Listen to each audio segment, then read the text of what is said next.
Hi, and welcome to this introduction to Pro Q3, the latest stage in the evolution of Fabfilter's famous EQ plugin. Pro Q3 adds some major new features, such as dynamic EQ, refinements to existing features, such as frequency tooltips when using spectrum grab, and per-band stereo channel selection. And it can now go beyond stereo with support for surround formats up to 712 Dolby Atmos. However, the Fabfilter team have been careful to preserve the most important features of earlier releases. The interface is carefully designed to be ergonomic and intuitive, as well as attractive, so you can work quickly and efficiently. You can drag in bands and set the cue with your mouse wheel. Double-click to place bands where you want them. Drag from the left or right to create shelving bands. Or double-click to the left or right to add low or high cut filters.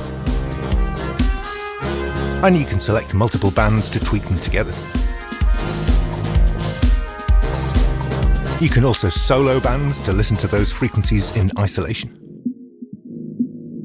You can use spectrum grab to find and fix problem resonances. Or you can use the EQ match features to automatically create corrective EQ curves. But these advanced features never get in the way of the core EQ functionality. And behind the scenes, Pro Q3 is tightly coded and highly optimized, so it can still be the go-to EQ that you load onto every channel of your mix, just like its predecessors. Let's start with a new analyzer feature. As with Pro Q2, you can superimpose the sidechain spectrum on top of the input spectrum and view them both together. Pro Q3 goes a step further and allows you to pick any other instance of Pro Q3 instead, and compare this to the signal you're EQing. Each instance is named after the track it's loaded on, with a mini spectrum display to help you identify them. But you can rename each instance manually if required. And I can now view the spectrum of the bass part while EQing the kick drum, for example, with subtle red shading to indicate areas that are prominent in both parts.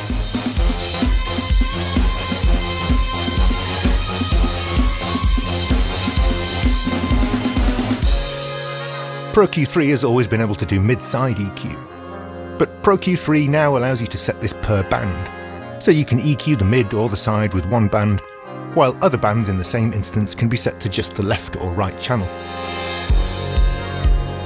Of course, the channel options are more complex when working in surround formats. Pro Q3 provides an intuitive graphic, which makes it easy to switch between all channels apart from the sub, or all channels including sub, or individual channels or pairs of channels. This setup also allows you to target just the left or right channel within a stereo pair, or more advanced options such as mid or side for a specific stereo pair, or for all stereo pairs.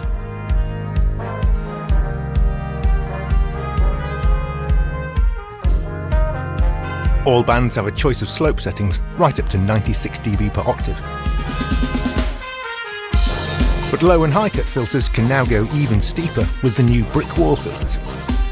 These sound remarkably natural considering the extreme slopes, making them useful for sound design or complex surgery. By contrast, the new flat tilt is super gentle and transparent, allowing you to add brightness or warmth without changing the basic character of the sound at all. But probably the most exciting new feature is the dynamics. All the gain knobs now have a ring around them to set the range. If I turn it down, this low shelving band is now compressing the low frequencies as well as boosting them.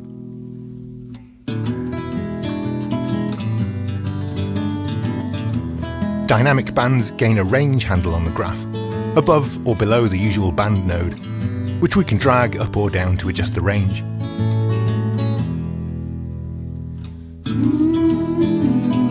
Let's drag in a high shelf from the right, and dial in some compression for the high frequencies as well.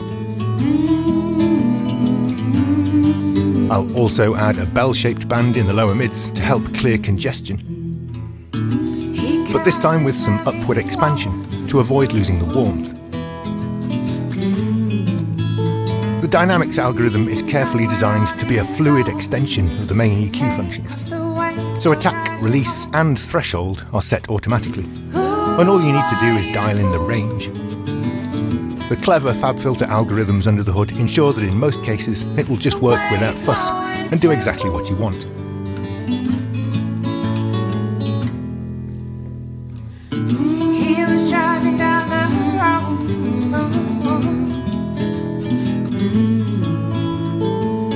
when he spied her on her own. Sometimes you need to be more surgical, however, like when targeting sibilants, for example. In which case you can switch to a fixed threshold and adjust it with the slider to the right, so you can specify exactly when the dynamic behaviour kicks in.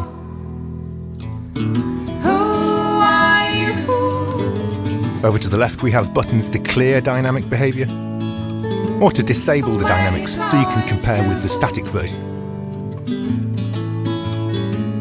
Alternatively, you can use the band menu to enable or disable dynamics, or to change the shape, slope or stereo placement, or even to invert gains, which also inverts any dynamic behaviour for the selected bands. Notice that enabling dynamics doesn't change any of the other characteristics of the EQ. The shapes remain true to the analog models, with no cramping near Nyquist. And we can still choose from slope settings all the way up to 96 dB per octave. We can still set different channels for each band, so I could set the lower bands to process just the mid channel, and split the higher bands to create independent bands for left and right channels, and also independent dynamic behaviour.